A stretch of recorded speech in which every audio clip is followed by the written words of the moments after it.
and gentlemen, hello and welcome back from the MLG studios in New York City. You're watching WCS America. I'm axeltoss, joined by axslav. Pretty good day of matches so far. Some exciting matches. Right now we're in the middle of Top versus Apocalypse. Apocalypse won the first game with a really nice counterattack as Top moved out. And this is something we saw against Phoenix as well when Phoenix did the Widowmine drop. When he was using the Blink Stalkers, and he was able to eventually win versus Phoenix, but it was very close, and Phoenix really should have won that game with a little bit better defensive control. And this is something a Protoss like Top, who loves micro, who loves to be so aggressive so he can showcase his micro. The weakness is always an opponent who just counterattacks you when you leave your base. It's very hard to do these 2 base timings and make it work against somebody who says, well, when you leave your base, I'm just gonna move in and kill you. I mean, because like, you can have the best micro in the world, but if it's probes versus Marines and Marauders, I'm sorry, it's not going to happen. It's difficult, man. It's not going to happen. But Top showing a lot of heart in that match, you know, trying to make it happen. He made it happen before, not able to make it happen in game 1. But here we are in game number 2. It's going to be on Daybreak. Bottom left-hand location, I present your blue Protoss player. He hails from China, and he's on the team Zenith of Origin. Defeated Killer and Phoenix to get to this point at the Challenger League qualifier. Finds himself down 1-0. Needs to win 2 in a row to make it into Premier League. He is Top. Premier League Season 2, of course. And his opponent in the top right-hand location. Your red Terran player, hailing from Korea and representing Quantic Gaming. Currently up 1-0, he is 1 win away from getting back into Premier League. He is Apocalypse. One thing that was neat to notice as well last game, Apocalypse is so creative with his builds. I'm not sure if I've seen a Terran go 3 CC and 5 Barracks before a Factory before against Protoss. So, recently, there was some weird like no tech mass bio builds back before Protoss got decent at force fields. But trying that technique is really interesting. And I think it was playing to the map of Whirlwind, how it's big and open, unlikely to be hit with a timing attack. The fact was, Top did go for a timing attack, but it worked out because Apocalypse was able to sneak in that core force of units that was able to basically turn that attack into an all-in. And it was an all-in that just couldn't quite work. And you can tell Apocalypse has been in those situations many of times before. Like, he made all the right decisions there, picking up that natural. You know, some Terran players will try to pull everything from their main and try to hold the natural expansion. Apocalypse doing the right things, pulling up the natural, retreating to his main, getting those Widow Mines out, realizing that his opponent probably doesn't have detection, will have no real answer to them. So yeah, really cool play there from Apocalypse, and again, you never know what you're going to see from him. We see Top going for a very fast expansion build once again, and so is Apocalypse. So starting the game relatively similar to last game, except Top scouted her. Scouted earlier, and I think he got the gateway before the next. Yes. What Top was doing is he was going to do normal gateway expand, but when he scouted no gas from his opponent, knew that Reaper wasn't a threat, he said, you know what, let's just put down a Nexus a little bit faster. So it was cool to see that little reactionary move by him. And now Apocalypse is scouting, and we'll see the timing of that Nexus, and we'll see how he's going to react. He's adding a 2nd and 3rd barracks before factories, which isn't too unusual. Well, a 4th barracks. Now this is unusual. For Apocalypse, it's not. Anything unusual from a standard player, when it's Apocalypse doing it, you're like, oh yeah, it's Apocalypse. And more standard. So like the cats of Terran kind of thing. He definitely is. Still no gas, so I'm trying to figure out the goal of this build. Make a bunch of Marines. I've seen Bomber and Marine King do builds like this. And if you have to be able to force out a really early photon overcharge so you can come back in again right when it fades away. But that's not easy to do because you have to cross the map, and then by the time the photon overcharge fades away, if your opponent has been able to build up a Sentry Stalker force, you know, Marines without combat shield or stim are going to be picked away up by a decent Stalker force. You know what he could do, and I think he did it against Minigun on this map, actually. You just hide a force of Marines in a corner? Yeah, you attack, you force the photon overcharge, your opponent sees how many Marines you have, and he's like, wait, you invested a lot of that, I'm going to counterattack. And then you hide your Marines in like the top left or something, wait for them to move out, maybe leave one Marine at the watchtower to see when he moves out, and then counterattack. Could be. You know, one thing that's very important to notice is that Top is actually getting a 2nd, 3rd gateway before a Robo or a Forge or anything. And a lot of Protoss nowadays are trying to tech faster and faster because they're not worried about any early aggression. But the fact that he's not taking so fast is actually really great against the Marine heavy opening Apocalypse is doing, because gateway units will beat Marines in equal numbers until the Marines get their upgrades. Oh, Stalker! Just wandering around the map, but now I think Top knows exactly what's going on. Mothership Core making his way into the main. This could be dangerous. You don't want to get that guy trapped. He knows the Marines are there. Oh, this is actually a disaster for Top. The Mothership Core can't get home. It has to recall. But if it recalls, it can't. Photon overcharge. Yeah, it can't photon. He's going to have to run straight back to the main, and by the time he gets back there, the natural is going to be basically wrecked.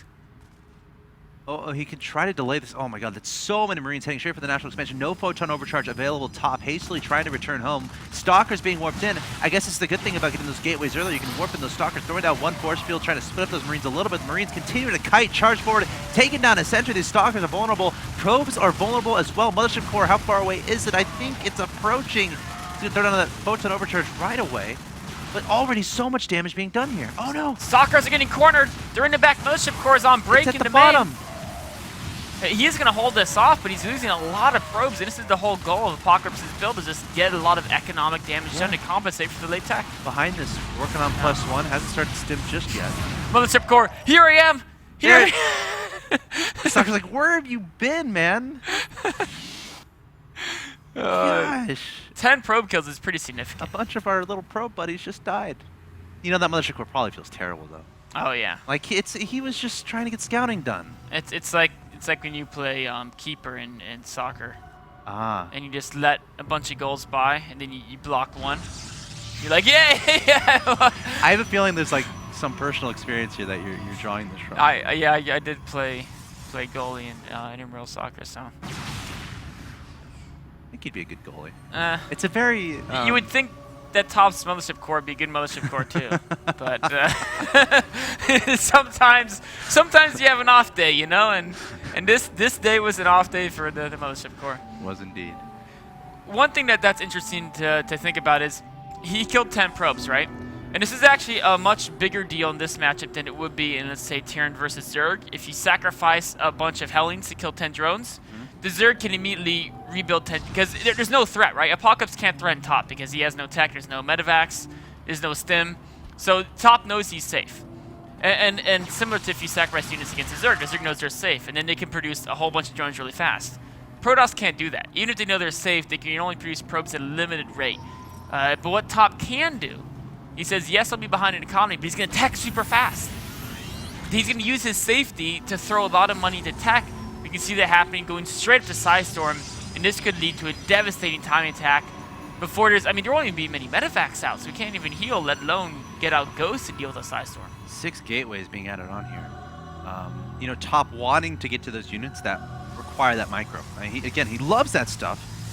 And again, when you're behind, you know, your Dark Shrine is sometimes an answer, but getting those, you know, the point is getting those expensive units out. Those units that require the micro, those units that cast those spells, like Infestors is a great example from the Zerg point of view.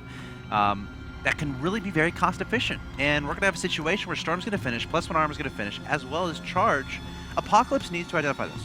Oh, and there's a pylon being built at the bottom right by this probe. That's so important. Apocalypse doing his trademark move, a unit force at the top left, but this time Top is onto his trickery. He's got a Stalker waiting there. That'll give him some advance warning. And if he knows where this army is, he can just go ahead and kill it with charge lots. Once he Well, let's see what Apocalypse does here. He could lose all these units. Yeah, I mean, a decision he can make is just back up.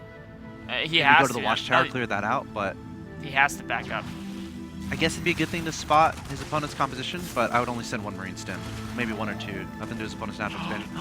Don't get trapped. Careful, Marines. He's going to stim engage again. The high tempos aren't here yet, but here comes the charge lots trying to kite back behind that watchtower. Now he might be on an all-out retreat here. I mean, he's trying to do his best job kiting, but against the charge lots without medevac support, you can see what happens. Yes, he took out like 2 charge lots, but lost a good chunk of those units. And now with reinforcements being warped into the bottom right, what is Apocalypse's answer Gotta to give up the Psystorm? third. Gotta give up the third. Add on bunkers in the main and the natural. Exactly what he's doing.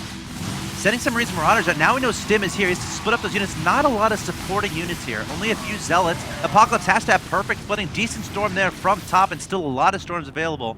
Now it's good to, you know, forcing those Storms out, because that's something that won't be helpful later. And again, Yes. he's kind of delaying the push a little bit too with that, so he can get some medevacs out. Apocalypse has a lot of income, but top, it can be so much more cost efficient with the size storms. 4 bunkers may be too much. Really smart move by Apocalypse, giving up the natural. You mean too much for Defense, top to handle, yeah. or Well, overreaction? I don't know. It's definitely not an overreaction because I actually feel that top can probably break this with like 10 more Zealot weapons. Just because if he storms to kill their parent SCVs and he forces other units to back away, the bunkers alone can't do too much. Storm going down top, trying to break this point. SCVs, again, they can't necessarily be pulled to repair this because they'll get melted away by Storm. But so far, Apocalypse handling this very nicely, trying to target down those High Templars. 4 bunkers are still alive, and now he has medevacs above. Apocalypse with a commanding supply advantage, 125 to 81, and top is going to be on the run. Beautiful control there by Apocalypse, really negating the storms, and then as soon as top backed away, he pulled all he needs out of the bunkers and pursued. A beautiful set of moves here. And now he's pulling SCVs. Yes. I mean, top still has a couple storms up, but Apocalypse won't let him get the energy back in a High Templar. Oh, the splits are great here from Apocalypse. Again, you want to try to split those units up as much as possible to negate the effectiveness of those storms. Top trying to get some damage as the Archon's doing a decent job. And I think he might, he's going to be able to clean this up, but Apocalypse needs to kite. That Archon has just decided he's going to kill everybody. Yeah, like it's a very strong unit without any ghosts. I'd almost pick up and get out of there. Oh, but as he clumps one, if he got one more Archon shot, he would have killed so much there. Start repairing those medevacs. So top is going to back away now, or I think he's going to back away because he needs to wait for his, like he can't go brute force versus Apocalypse because Apocalypse just has too many medevacs, too many units. He needs to make sure he has storms in the engagement, so he needs to make sure that the next engagement doesn't happen for another 30 seconds. It'll take about 30 seconds for those Templar to get that storm up. But Apocalypse is afraid to move out because his medevacs are all out of energy, right? His units are very damaged. He doesn't need to have too many units. He's got a decent supply lead, but most of that is in workers. So in actual army size, Apocalypse is not doing that amazing. Gotta be careful. He might have to give up this third again. The storms and charge loss might be too much again. These charges have +2 armor. Yeah, he does have to give that third. If Apocalypse can just wait and build up a good Hellbat force, is going to be very difficult for top because top doesn't have the gas to not be Zealot heavy. Still splitting up those units again, trying to dodge those storms. Good effort there. Yeah, just so many medevacs, he can almost start to out-heal storms pretty soon. And as his medevac count goes up, this is a brilliant move. Start to counter drop. Yes. He doesn't want to move out and find open, but he wants to force top back. If you can't move out and fight him to force him back, you have to do counterattacks to force him backwards. All right, let's see what happens here.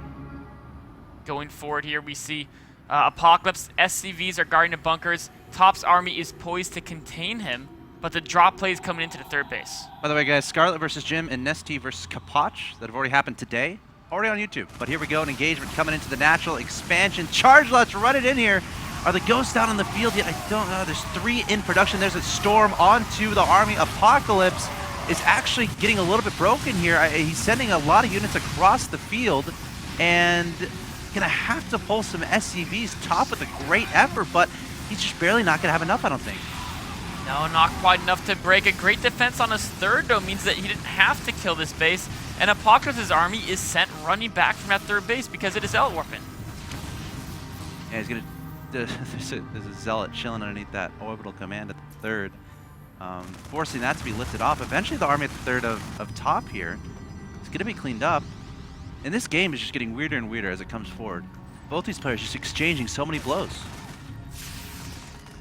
Very, very. So a series of pretty decent storms. They're not amazing ones, but this is a very tricky battle. There's 4 Hellbats, but there is that Archon in the back. Archon coming forward, getting a lot of damage done. No EMPs available on these units. Apocalypse continuing to kite back. The Archon's able to do a decent amount of damage to these medevacs as well, but here comes a flanking force from Apocalypse. Great move here. He's going to clean it up, but again, top just showing. If you give him just 1 or 2 spellcasters, 3 spellcasters, 4 spellcasters, he can stay in the game. And again, I think that's why he got those High Templars so early, just refusing to die. Apocalypse throwing everything at him, but it's just not happening. So, top able to get this third up. And he's killed a good amount of SCVs in his last several engagements. So the worker count is actually getting very even. Of course, Apocalypse with mules still has the economic advantage, but The great equalizer is Top's micro. Can he land more Keystorms? If he can't land the Keystorms, he's going to lose this upcoming battle because there's so many medevacs. The healing rate is going to be too much for the Zealots to do that much work without the support of that Psystorm. All right, Top coming forward. Got to be careful with the medevacs. Got to keep them in the back. Don't want them taking too much damage. Ghost looking for the EMPs. High Templar is a little bit vulnerable with the feedback going down first, so Apocalypse. There's no more Ghost with energy. He's got to be careful. Oh, a nice storm there, and now the medevacs units are all very low. One more good storm could cripple Apocalypse's army. Apocalypse has to be so careful here. I think he needs to back up, wait for more Ghosts. Maybe scoop up a couple units and go to the main. Yeah, that could actually be really good in this type of scrappy game. It's unlikely Top's gonna have a lot of cannons, or it's unlikely he'll even have the warp gate cooldowns to warp in units. And the same token, it's unlikely Apocalypse is gonna have energy for scans as he's desperately throwing down mules, which means this Dark Templar edition of Top is a very intelligent move. All right, didn't he? Okay, the pylon was cleaned up at the bottom right, so the most forward pylon is going to be on his side of the map. So the DTs are going to have to walk a good distance. Now, throughout this series, Apocalypse has placed a turret every time at his natural expansion, and there's one there right now. So that's going to be a little bit helpful. See if he can sense these DTs. Oh, they're sneaking their way off to the third base. You straight for that third. No turret there. No bunker. Ghost coming forward, looking for those EMPs. But the Dark Templar starting to go to work. Meanwhile, we have a drop there. Looks like the third base of Top. Trying to get some damage done. Meanwhile, a great storm on the army. Oh my God, killing so many Marines. That kind of hurt to watch. Why is he attacking his own orbital? Maybe he doesn't. He almost killed his own orbital at the fourth. That's not what you want to do. Apocalypse is struggling to defend this. Of course, the third base atop, the probes are stacking up. Oh no, the Hellbats 5 kills and 7 kills. 7 and 9. They're going to be taken out. Let's see how many workers come. But Apocalypse is on 4 bases, sort of. I mean, only 31 harvesters for Top. He has to make something happen. He does, but this is a lot of Ghosts, and they're pretty much forcing his army back. High Templar coming forward again, going down the storm. But again, with Apocalypse on 4 bases, like, this is a great position to hold too. Your opponent has to come down that ramp. And then as soon as they show anything down the ramp, you just blank it with EMPs. This might be it. There goes the EMPs onto the High Templar. Apocalypse happy to turn around and engage. Still some High Templar in the back though again. He's got to be careful. Give Top a couple High Templars and he can make magic happen. Oh, gun nailing the Ghosts. That was a really great change of events. The Ghosts are low on energy. There's still a couple storms left. Oh, Apocalypse has to take care of another storm. Onto the range doing so much damage. Another storm. But Apocalypse might just have too much. Still a lot of medevacs above. The Marines and Marauders charging forward. At Top, he has some High Templars back home that have been sitting there accumulating energy. So that's going to be very helpful. He's got to pull some High Templar forward. He does have a lot of Zealots. The Terran army is hurt, but there's so many medevacs. They should be able to heal that up in just a minute or so. Apocalypse going to back up, wait for some more Ghosts, wait to heal up his army. No, he scans, sees no High Templar. He's surging forward, but they're really going to sneak in behind him. Oh, look at that, splitting off 4 Marines and a Marauder. He sent something up on the high ground, taking out 1 High Templar. Time warp going down. Engagement going to happen in the middle here, but Top realizing it's not going to work, going to have to back away. Marines and Marauders still pursuing these High Templars. Man, that was almost an insane comeback moment for Top. Yes. If Apocalypse didn't section his forces off, if he kept chasing Top, Top could have turned the Zealots around and then flanked with Templar, and Apocalypse's entire army would have vanished in a couple of seconds. As is, Apocalypse saved himself from that fate and is now happy, saying, you know what, I'm not going to try to charge up the ramp into 6. There's like 6 High Templar there. I want to see him peel off some drops. I really want to see that. Though it might be a little bit more difficult now with the DTs. It could be, and he doesn't really have to. If he just denies the 4th, Top will mine out. True. But if you let Top in the game, Top's always going to come back. It's like, you got to try to close the guy out, or he will come up with some crazy stuff. Adding to Widow Mines, I think he's noticed that Top never built Observers this game. And Widow Mines can be great against the clumped up Zealots. Even Cloaked Ghost would be good too. Oh yes, getting cloaked, using the sniper lead, taking off 1 High Templar. There's still plenty of Templar. Apocalypse has to be so careful. Oh, there's another storm. But the High Templar getting taken out by the snipes. Very tense situation here. The Ghost coming forward. The Zealots seeing him. Another snipe on the High Templar. With so many High Templar here. Feedback's going down onto the Ghost. No Ghosts remaining. Actually, there's 1 in the back, but a great storm onto those Marines. Top biding his time. Needs some more storms. There's another good one, but I think he might be running out of energy. Running out of High Templar. There's the GG from Top, and Apocalypse slowly but surely closes out his opponent. Top, just a guy who refuses to die, but Apocalypse able to make it happen. Beautiful, beautiful play there by Apocalypse with some of the goes in. So heads up, you're near the end. Yeah. When I thought the Templar flank was literally going to turn the entire game around. You could kill 100 supply in a second. Apocalypse like, wait a minute. He may have Templars on the high ground. He's like, throughout the series, he's slowly starting to get that. And of course, he's probably seen that, again, he saw the matches against Phoenix and Minigun. So he knows how good Top can be with the storms, with those spellcasters. And again, seeing the Blink Micro too, so... You know, Top still had some amazing storms in his battle, but it was just too much at that point. The macro difference, Apocalypse with the base up the entire game, you can't really play base down unless you get some insane engagement. Yeah. Apocalypse too wily to let that happen. Apocalypse is going to be advancing to the Premier League of Season 2 of WCS America. Great play from him, joining Nestea and Scarlet as winners from today. Speaking of which, if you guys missed Nestea versus Kapach and Scarlet versus Jim, those VODs are already on YouTube in 1080p. And again, they just happened. They happened during this broadcast. I'm not lying. Go check it out if you missed them. That being said, possibly the premier matchup of tonight. Two players who are, you know, well worthy of, honestly, Premier League WCS Korea. But they're trying to fight to get back into the Premier League of WCS America. Of course, for Pult back into Tasia for the first time. Yes, it's Pult versus Tasia. That best of 3 coming your way. Stay tuned.